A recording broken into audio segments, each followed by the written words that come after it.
Hello everyone, मैं हूं महेश थापा और आज इस वीडियो में हम बात करने वाले हैं पावर पॉइंट प्रेजेंटेशन के बारे में।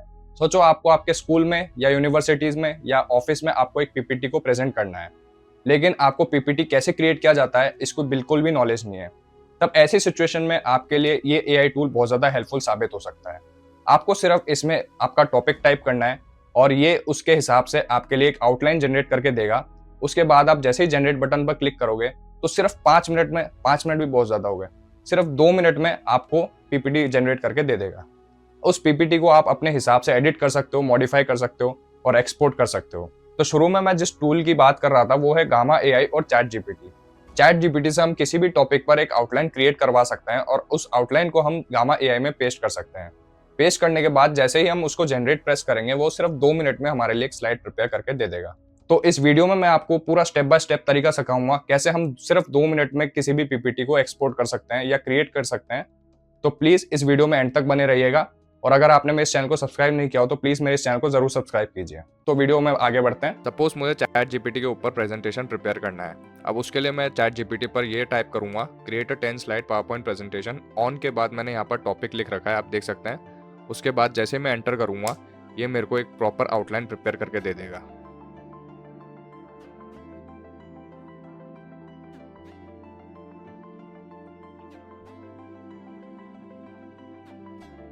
आप देख सकते हैं इसने मेरे को पूरा कंटेंट प्रिपेयर करके दे दिया है। अब इस चीज़ को मैं यहाँ से कॉपी कर लेता हूँ। कॉपी करने के बाद मैं यहाँ पर गामा ऐप पर चले जाता हूँ। आप देख सकते हैं यहाँ पर कुछ इस तरीके से ऑप्शन दिए हुए हैं, पेस्ट इन टेक्स्ट, जनरेट और इंपोर्ट फाइल और यूआरएल। अब मैं फर्स्ट वाला ऑप्शन सेलेक्ट करता हूँ। सेलेक्ट करने के बाद आप देख सकते हैं यहाँ पर टाइप और पेस्ट इन कंटेंट यहाँ पर लिखा हुआ आ रहा है।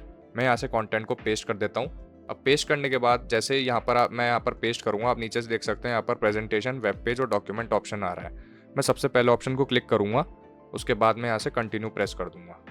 अब आप देख सकते हैं यहाँ पर इसने एक प्रॉम्प्ट एडिटर ओपन कर दिया है। सबसे पहले यहाँ पर आप देख सकते हैं सेटिंग्स दिया हुआ है, फिर उसके बाद कंटेंट और टिप्स दिए हुए हैं। तो टेक्स्ट कंटेंट के लिए यहाँ पर हम खुद का टेक्स्ट भी जनरेट कर सकते हैं। आप देख सकते हैं यहाँ पर राइट फॉर के नीचे यहाँ पर ऑडियंस के बारे में लिखा हुआ है, प्रोफेशनल जनरल ऑडियंस। मैं इसको ऐसे ही छोड़ देता हूँ। उसके बाद इसमें टोन के लिए पूछा गया है, टोन में इंफॉर्मेटिव, एंगेजिंग और पर्सुएसिव लिखा गया है। आप इसको चेंज करके फ्रेंडली वगैरह भी लिख सकते हैं, मैं लेकिन इसको ऐसे ही छोड़ रहा हूँ। उसके बाद यहाँ से लैंग्वेज को चूज़ कर सकते हैं। लैंग्वेज में मैं इंग्लिश को ही सेलेक्ट करूँगा, इंग्लिश यूएस। अब इसको मैं और नीचे स्क्रॉल करूँगा तो यहाँ पर इमेज का ऑप्शन भी दिया हुआ है, एआई इमेजेस। अब इस जगह में पूछा गया है आप यहाँ से एआई इमेज को यूज़ करना चाहते हो या स्टॉक फोटोज़ को यूज़ करना चाहते हो, या आप यहाँ पर चाहो तो आप वेब इमेजेस भी यूज़ कर सकते हो। मैं एआई इमेजेस ही सेलेक्ट करूँगा। उसके बाद इमेज स्टाइल में पूछा गया है, आप यहाँ से किसी भी कलर का स्टाइल डिस्क्राइब कर सकते हो। आप एआई से कह सकते हो मेरे को इस पर्टिकुलर कलर का इमेज ही चाहिए। और नीचे देखोगे तो यहाँ पर आप इमेज मॉडल को सेलेक्ट कर सकते हो। बाय डिफ़ॉल्ट यहाँ पर फ्लक्स फास्ट चूज़ किया हुआ है, तो मैं इसको ऐसे ही छोड़ देता हूँ। अब उसके बाद अब आप ऊपर देखें कंटेंट के नीचे फ्री फॉर्म और कार्ड बाय कार्ड दिया हुआ है। गामा एआई में स्लाइड्स नहीं होते, इसमें कार्ड बाय कार्ड होता है। अब मैं जैसे इसको क्लिक करूँगा आप देखना यहाँ पर मेरे से पूछेगा split your content into cards, तो मैं इसको लिख देता हूँ यस स्प्लिट फॉर मी। तो आप देख सकते हैं इसने यहाँ पर कंटेंट को स्प्लिट कर दिया है। टोटल 10 स्लाइड्स थे, तो नीचे देख सकते हैं यहाँ पर 10 स्लाइड्स भी आ गया है।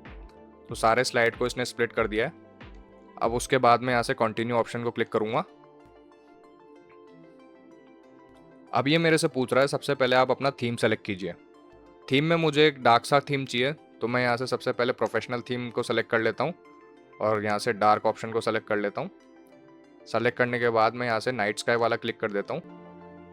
अब ये मैंने सेलेक्ट कर लिया। उसके बाद मैं जनरेट पर क्लिक कर दूंगा। अब आप देखना यहाँ पर कितने जल्दी मेरे को ये पीपीटी जनरेट करके दे देगा।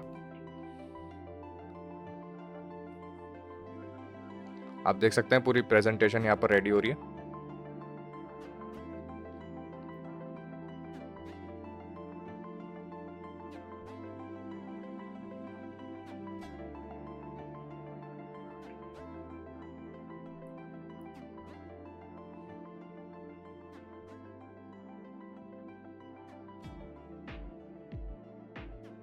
तो इसने पूरा पीपीटी जनरेट कर दिया है। ये फर्स्ट स्लाइड, सबसे पहला वाला फर्स्ट स्लाइड है। आप इसको जैसे चाहो एडिट कर सकते हो। जैसे आप चाहो तो यहाँ से इमेज भी चेंज कर सकते हो, इमेज को फिट भी कर सकते हो। जैसे ये वाला ऑप्शन है फिट का, मैं इसको ऐसे ही छोड़ देता हूँ। और कोई इमेज है तो आप उसका बैकग्राउंड भी रिमूव कर सकते हो। आप देख सकते हैं इसने कितने बढ़िया तरीके से यहाँ पर पूरे पीपीटी को जनरेट कर दिया है। अब पीपीटी को जनरेट करने के बाद यहाँ से मैं इसको एक्सपोर्ट करूँगा। यहाँ पर ये एक्सपोर्ट का ऑप्शन आ रहा है। एक्सपोर्ट का ऑप्शन क्लिक करते हैं यहाँ पर एक्सपोर्ट टू पावर पॉइंट। अब ये एक्सपोर्ट कर रहा है पीपीटी को। पीपीटी एक्सपोर्ट हो गई है। अब जैसे मैं इसको यहाँ से ओपन करूँगा, अभी मेरे डेस्कटॉप में खुल रही है। और यहाँ से इनेबल एडिटिंग, अभी मेरे डेस्कटॉप वाले ऐप पर खुल गई है। हम चाहे तो यहाँ से भी इसको एडिट कर सकते हैं। तो इस तरीके से हम किसी भी पीपीटी को सिर्फ 2 मिनट में जनरेट कर सकते हैं। तो आई होप आपको मेरा वीडियो पसंद आया होगा। अगर वीडियो हेल्पफुल लगा हो तो लाइक कीजिए और शेयर कीजिए। हाँ, और सब्सक्राइब बटन को जरूर प्रेस कीजिए। और अगर आपने नोटिफिकेशन बटन को ऑन नहीं किया हो तो प्लीज उसको ऑन कीजिए। तो मिलते हैं हमारे नेक्स्ट वीडियो में।